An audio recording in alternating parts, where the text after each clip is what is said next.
જોઈશું એક પરિમાણમાં સંપૂર્ણ અસ્થિતિસ્થાપક સંઘાત વિશે. હવે ફ્રેન્ડ્સ, લાસ્ટ લેક્ચરમાં આપણે સ્થિતિસ્થાપક સંઘાત, અસ્થિતિસ્થાપક અને સંપૂર્ણ અસ્થિતિસ્થાપક સંઘાત વિશે વાત કરી હતી, રાઈટ? તો આજે એના ઉદાહરણ સાથે સમજીએ કે એક પરિમાણમાં સંપૂર્ણ અસ્થિતિસ્થાપક સંઘાત સમજવા માટે આપણે એક ઉદાહરણ લઈએ છીએ કે હું એવું કહું કે કોઈ એક બુલેટ છે, ગોળી, એ v1i જેટલા વેગથી સ્થિર પડેલા લાકડાના બ્લોક સાથે અથડાય છે, સંઘાત અનુભવે છે. તો શું થશે?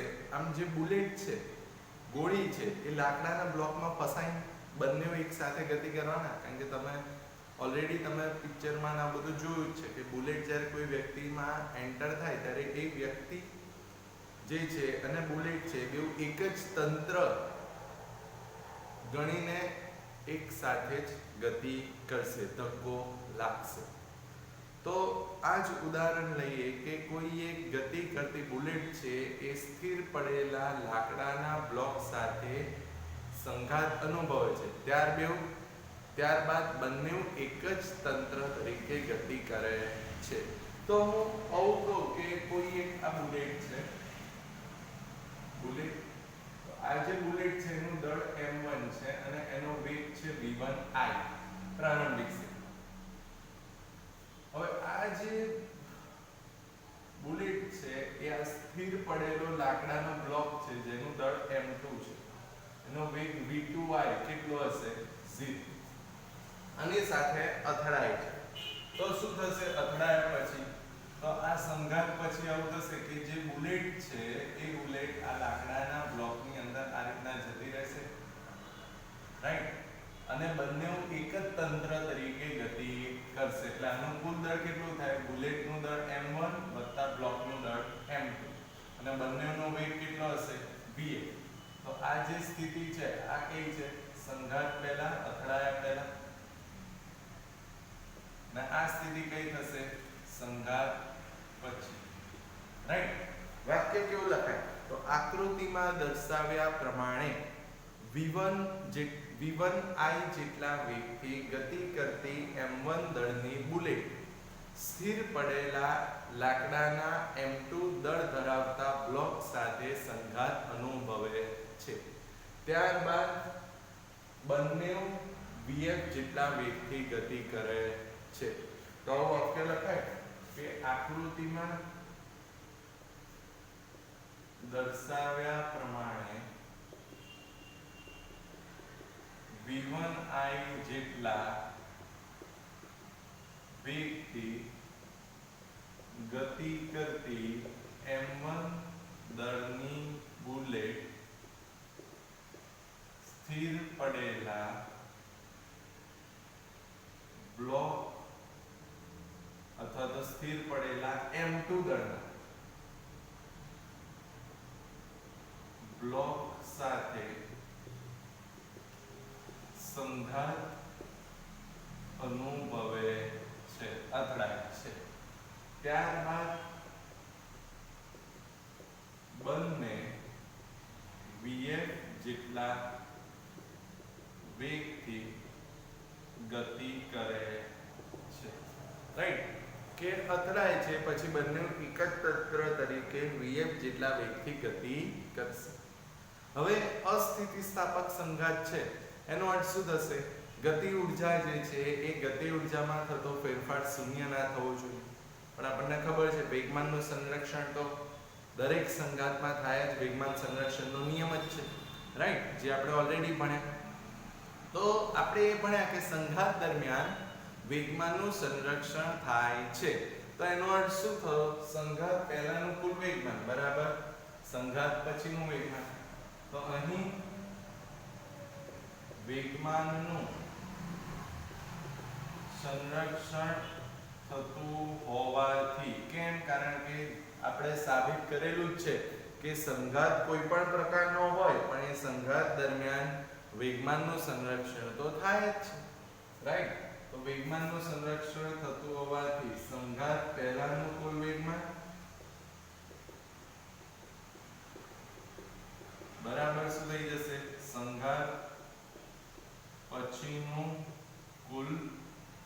વેગમાન, રાઈટ? તો સંઘાત પહેલાનું કુલ વેગમાનનું સૂત્ર શું? mv, right? તો સંઘાત પહેલાનું કુલ વેગમાન એટલે કોનું આવશે? બુલેટ અને બ્લોકનું. તો આનું કેટલું થશે? mv પરથી m1 v1 i. આનું વેગમાન તો આવશે જ નહીં. કેમ? કારણ કે બ્લોકનો વેગ 0. જો વેગ 0 તો વેગમાન 0. તો બરાબર સંઘાત પછીનું કુલ વેગમાન m, પણ m ની જગ્યાએ શું છે? m1 m2 અને વેગ vf. તો આપણને અંતિમ વેગ કેટલો મળશે? vf બરાબર m1 v1 i upon m1 m2. સમીકરણ 1, રાઈટ? હવે આપણને ખબર છે કે ગતિ ઊર્જાનું સંરક્ષણ ના થવું જોઈએ એટલે ફેરફાર શૂન્ય થવો જોઈએ નહીં. તો હવે શોધીએ ગતિ ઊર્જાનો ફેરફાર. તો ગતિ ઊર્જાનો ફેરફાર બરાબર શું થશે? પ્રારંભિક સ્થિતિમાં ગતિ ઊર્જા ઓછા અંતિમ સ્થિતિમાં ગતિ ઊર્જા.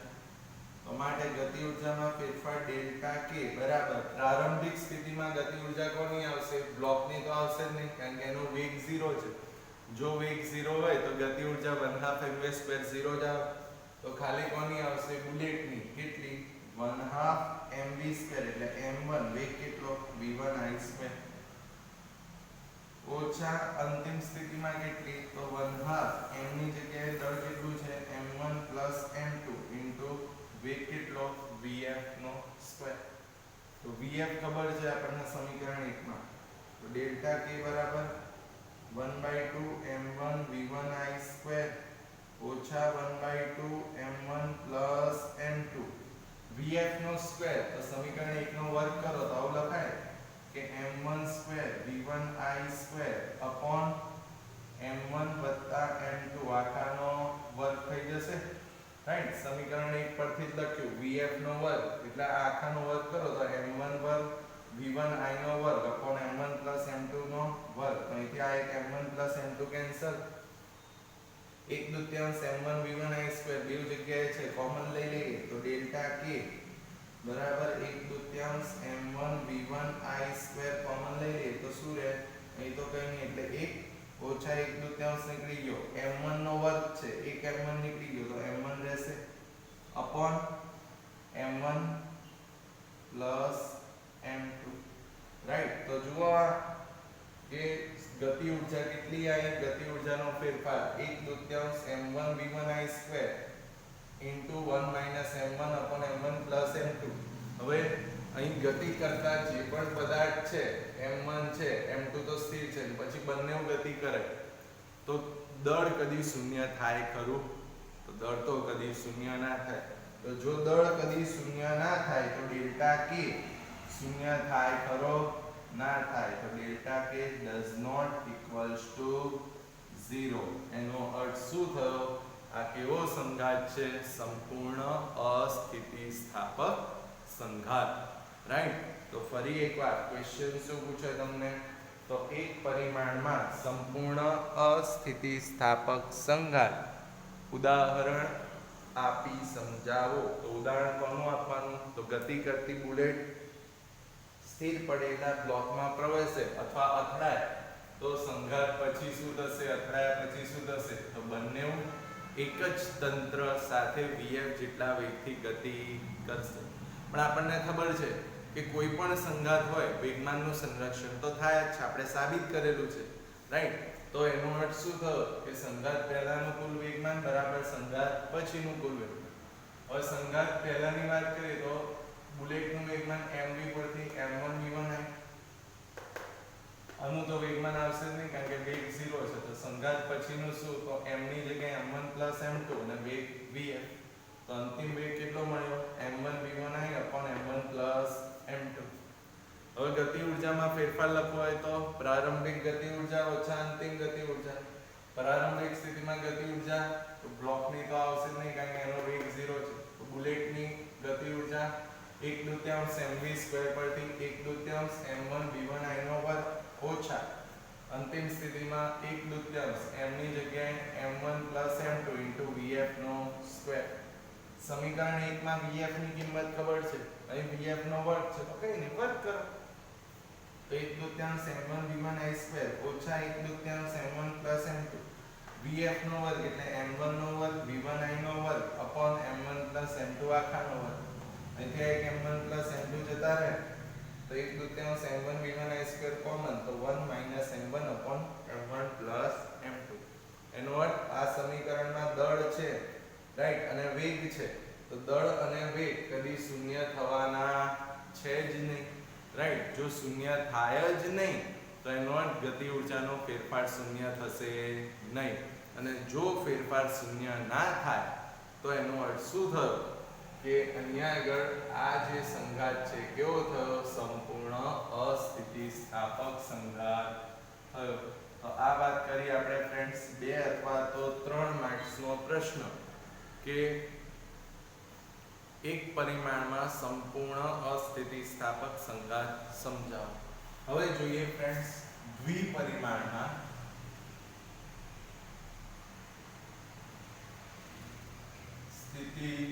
સ્થિતિસ્થાપક સંઘાત હવે આપણને ઓલરેડી ખબર છે ફ્રેન્ડ્સ સ્થિતિસ્થાપક સંઘાત એનો અર્થ શું થયો ગતિ ઊર્જા અને વેગમાન બંનેનું સંરક્ષણ થાય જ તો એ સંઘાત કેવો કહેવાય સ્થિતિસ્થાપક સંઘાત તો હવે આપણે એની જ વાત કરીશું પણ કેટલા પરિમાણમાં દ્વિપરિમાણ અહીં તો એક જ પરિમાણ હતું કારણ કે એક જ અક્ષ પર ગતિ થતી હતી હવે અહીંયા દ્વિપરિમાણ છે એટલે બે અક્ષ હોવી જોઈએ એક તો x અને બીજી y રાઈટ તો આપણે આવું કોઈ એક ઉદાહરણ લઈએ છીએ કે ભાઈ આપણે બે ગોળા લઈએ છીએ એક ગોળો m1 આ m1 દળનો ગોળો જેનો વેગ v1i છે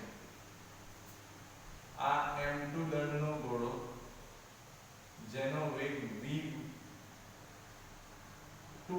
છે રાઈટ કારણ કે m2 દળનો ગોળો છે એટલે v2i હવે શું થશે જુઓ તો દ્વિપરિમાણ છે તો અહીંયા તો બંને એક જ અક્ષ પર ગતિ કરે છે હવે ગતિ દરમિયાન શું થશે બંને અથડાશે સંઘાત અનુભવશે તો દ્વિપરિમાણ બતાવવા માટે આપણે શું કહીએ છીએ તો હું એવું કહું કે m1 દળનો ગોળો x અક્ષ સાથે θ1 જેટલા કોણે ગતિ કરે અને m2 દળનો ગોળો x અક્ષ સાથે θ2 જેટલા કોણે ગતિ કરે તો એનો અર્થ આવો થશે કે સંઘાત પહેલા તો m1 v1i જેટલા વેગથી ગતિ કરશે m2 v2i જેટલા વેગથી ગતિ કરશે પણ સંઘાત બાદ શું કહે છે તો જે m1 દળનો ગોળો છે એ m1 દળનો ગોળો v1f જેટલા વેગથી x અક્ષ સાથે θ1 જેટલા ખૂણે ગતિ કરે અને જે આ m2 દળનો ગોળો છે m2 દળનો ગોળો v2f જેટલા વેગથી x અક્ષ સાથે θ2 જેટલા કોણે ગતિ કરે છે રાઈટ તો વાક્ય શું તો આકૃતિમાં દર્શાવ્યા પ્રમાણે m1 દળનો ગોળો v1i જેટલા વેગથી ગતિ કરી સ્થિર પડેલા એટલે v2i 0 તો સ્થિર પડેલા m2 દળના ગોળા સાથે સંઘાત અનુભવે છે સંઘાત બાદ m1 દળનો ગોળો v1f જેટલા વેગથી θ1 જેટલા કોણે અને m2 દળનો ગોળો θ2 જેટલા વેગથી v2f જેટલા વેગથી θ2 જેટલા કોણે ગતિ કરે છે તો વાક્ય લખીએ કે આકૃતિમાં દર્શાવ્યા પ્રમાણે m1 દળનો ગોળો ઓકે એક મિનિટ થોડું નીચે લખીએ આપણે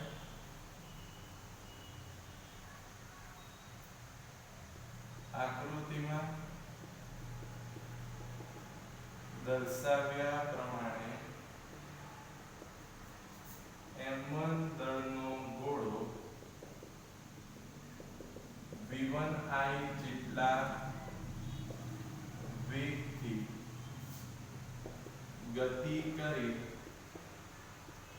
સ્થિર પડેલા એટલે v2i 0 m2 દળના ગોળા સાથે સંઘાત અનુભવે છે સંઘાત બાદ m1 દળનો ગોળો v1f જેટલા વેગથી θ1 જેટલા કોણે અને સંઘાત બાદ m2 દળનો ગોળો v2f જેટલા વેગથી θ2 જેટલા કોણે ગતિ કરે છે. તો એક માત્ર વાક્ય પહેલું અને છેલ્લું કે m1 દળનો ગોળો v1i જેટલા વેગથી ગતિ કરી સ્થિર પડેલા m2 દળના ગોળા સાથે સંઘાત અનુભવે છે. સંઘાત બાદ m1 દળનો ગોળો v1f જેટલા વેગથી θ1 જેટલા કોણે અને m2 દળનો ગોળો v2f જેટલા વેગથી θ2 જેટલા કોણે ગતિ કરે છે. આવી ગયું દ્વિપરિમાણ, રાઈટ? તો હવે જોઈએ, જો અહીં આગળ સ્થિતિસ્થાપક સંઘાત છે તો મેં આગળ કીધું એમ ગતિ ઊર્જા અને વેગમાનનું સંરક્ષણ થાય જ. તો અહીંયા એવું કહું કે ગતિ ઊર્જાનું સંરક્ષણ થતું હોવાથી શું થઈ જશે? જો ગતિ ઊર્જાનું સંરક્ષણ થાય તો સંઘાત પહેલાની ગતિ ઊર્જા એટલે 1/2 m1v1i². આના માટે તો 0 જ આવશે કારણ કે બીજા ગુણાનો વેગ v2i 0 તો ગતિ ઊર્જા 0 બરાબર. સંઘાત પછી એટલે 1/2 પહેલા ગુણા માટે m1v1f² વત્તા 1/2 m2v2f². તેનો અર્થ 1/2 કેન્સલ, રાઈટ? 1/2 કેન્સલ તો શું રહ્યું? તો આવું કહું કે m1v1i² બરાબર શું રહ્યું? m1v1f² વત્તા m2v2f², રાઈટ? અને જો હું એવું કહું કે દળ સમાન છે m1 બરાબર m2 તો આ m1 અને m2 બી લખવાની જરૂર નહીં. આવું કહું જો દળ સમાન એટલે કે m1 બરાબર m2 તો શું થશે? તો આ સમીકરણ આવું થઈ જશે, m1 અને m2 કેન્સલ તો v1i² બરાબર v1f² પ્લસ v2f². ક્યારે? જો દળ સમાન હોય તો આને કહીએ સમીકરણ 1 અને જો દળ સમાન હોય તો આ સમીકરણ 2, રાઈટ? તો આ શેની વાત કરી કે જો ગતિ ઊર્જાનું સંરક્ષણ થાય તો સંઘાત પહેલાની ગતિ ઊર્જા બરાબર સંઘાત પછીની ગતિ ઊર્જા. તો સંઘાત પહેલાની ગતિ ઊર્જા શું થશે? તો પહેલા માટે m1v1i² ઇન્ટુ 1/2 તો 1/2 m1v1i². આ તો ગોળો સ્થિર છે એટલે એનું ગતિ ઊર્જા 0. તો સંઘાત પછી પહેલા ગોળા માટે 1/2 m1v1f² વત્તા બીજા ગોળાની 1/2 m2v2f².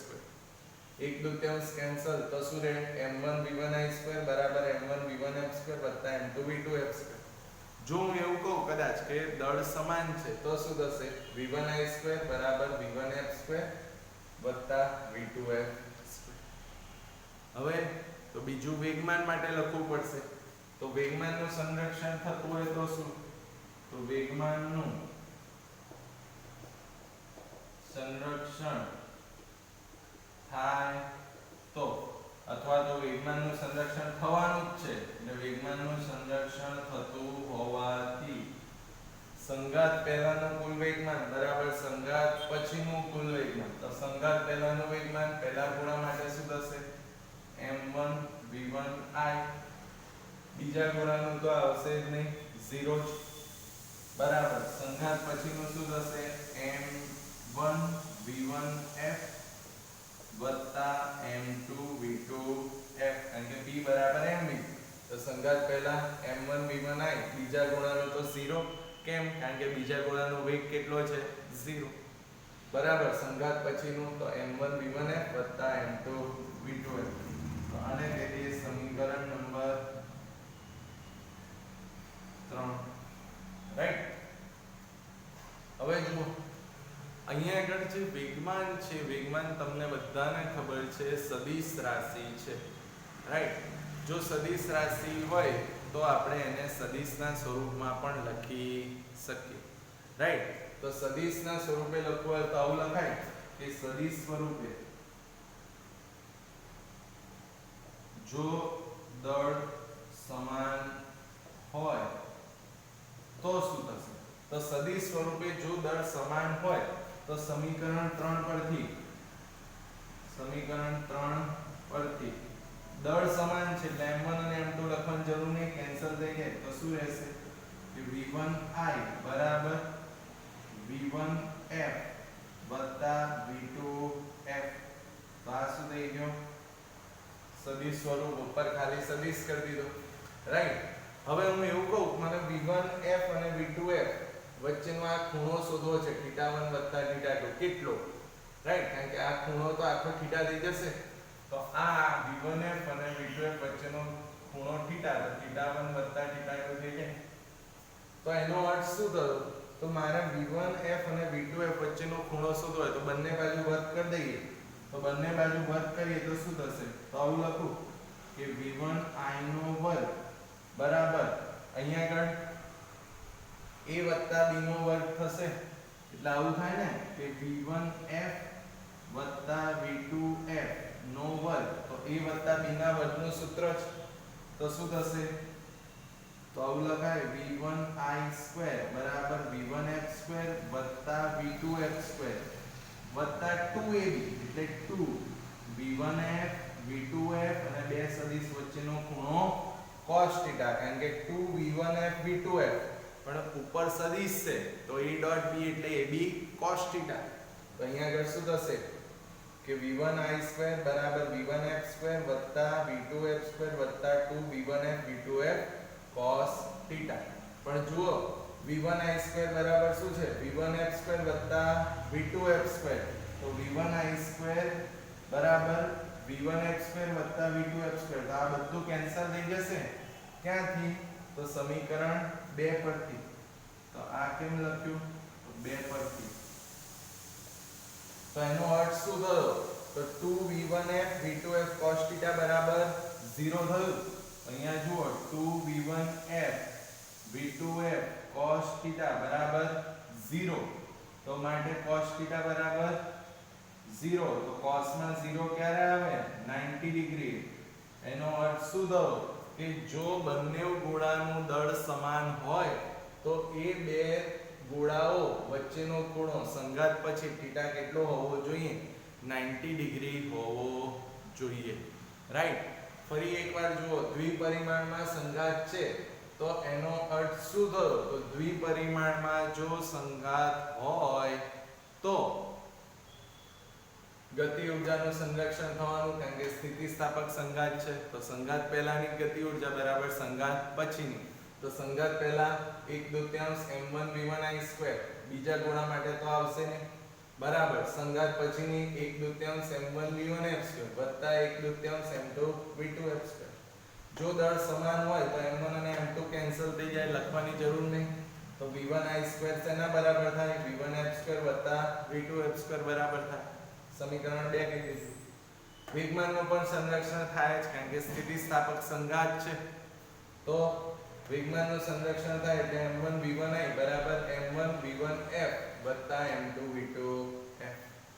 હવે આપણને બધાને ખબર છે વેગમાન સદિશ રાશિ છે p બરાબર mv. તો આ જ સમીકરણ સદિશ સ્વરૂપે લખાય જો દળ સરખું હોય તો m1 અને m2 લખવાની જરૂર નહીં. તો v1i સદિશ બરાબર v1f સદિશ વત્તા v2f સદિશ, રાઈટ. હવે ધારો કે હું એવું કહું મને v1f અને v2f વચ્ચેનો ખૂણો શોધવો છે. તો જો ખૂણો શોધવો હોય તો બંને બાજુ વર્ગ કર્યો. તો બંને બાજુ વર્ગ કરો તો v1i નો વર્ગ બરાબર v1f વત્તા v2f સદિશ આખાનો વર્ગ. તો અહીંયા આગળ v1i² બરાબર પહેલા પદનો વર્ગ એટલે v1f² વત્તા બીજા પદનો વર્ગ એટલે v2f² પ્લસ 2ab એટલે 2a એટલે v1f b એટલે v2f પણ સદિશ છે તો સદિશ a dot b ab cos θ.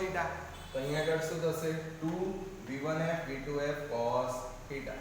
પણ આ સમીકરણ 2 જુઓ v1i² શેના બરાબર છે? v1f² વત્તા v2f². તો આ v1i² બરાબર v1f² વત્તા v2f² હોય તો આ કેન્સલ. ક્યાંથી? સમીકરણ 2 પરથી.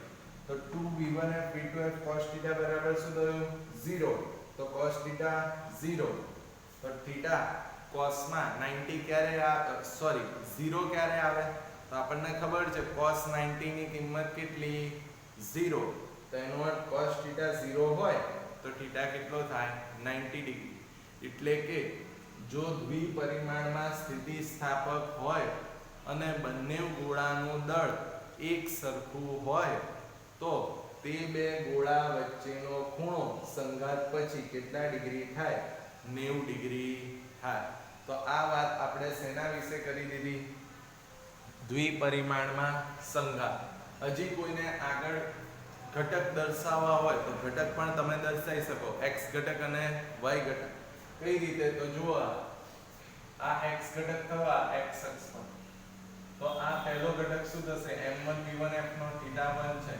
તો m1 v1f x ઘટક માટે cos તો cos θ1 એ જ રીતના m2 v2f નો પાસેની બાજુનો ઘટક શું થશે તો m2 v2f cos θ2 રાઈટ એ જ રીતના અહીંયા જુઓ y ઘટક લખો હોય તો ખૂણાની સામેની બાજુ ચાર સામેની બાજુ તો આ ઘટક કયો થશે તો m1 v1f sin θ1 અને બીજા ગોળા માટેનો સામેની બાજુનો ઘટક એટલે અહીંયા નીચે દર્શાવી દેવાય શું થશે m2 v2f sin θ કેટલા છે 2 રાઈટ તો આ રીતના તમે x ઘટક અને y ઘટક પણ દર્શાવી શકો રાઈટ પાસેની બાજુનો ઘટક એટલે x ઘટક થશે એટલે cos θ તો m1 v1f cos θ1 બીજા ગોળા માટે પાસેની બાજુનો ઘટક x ઘટક તો m2 v2f cos θ2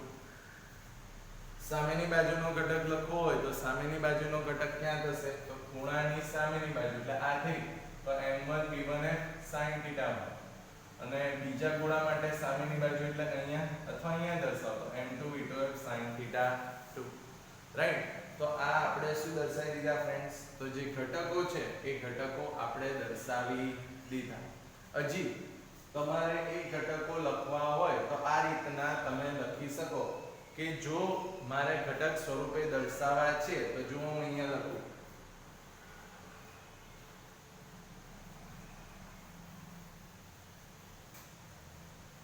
કે વેગમાન જે છે એ વેગમાનના જો તમારે ઘટક દર્શાવવા હોય તો વેગમાનના કયા કયા ઘટક થશે એક તો x ઘટક અને બીજો y ઘટક તો જોઈએ કે વેગમાનનો x ઘટક તો શું થશે તો વેગમાનનો x ઘટક લખવો હોય તો x અક્ષ પર જ બધું લખી નાખીએ તો સંઘાત પહેલા x અક્ષ પરનું વેગમાન કેટલું છે તો m1 v1i વત્તા આનું તો 0 જ થશે તો સંઘાત પછીનું શું થશે તો બરાબર આ બેવનો સરવાળો તો શું થશે m1 v1f cos θ1 વત્તા m2 v2f cos θ2 રાઈટ એ જ રીતના y ઘટક લખવો હોય તો શું થશે તો વેગમાનનો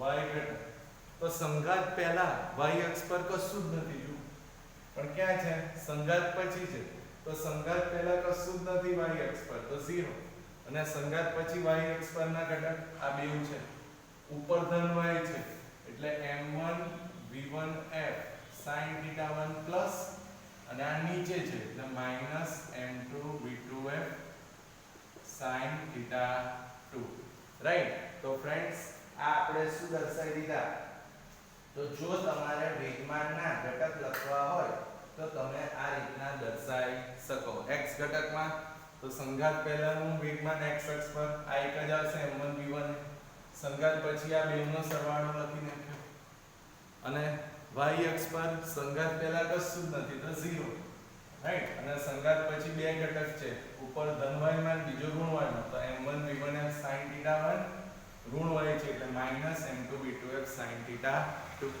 રાઈટ તો હવે જુઓ ફ્રેન્ડ્સ આવો જ એક દાખલો તમને ઉદાહરણમાં એક છે એ છે ઉદાહરણનો દાખલા નંબર 13 રાઈટ જુઓ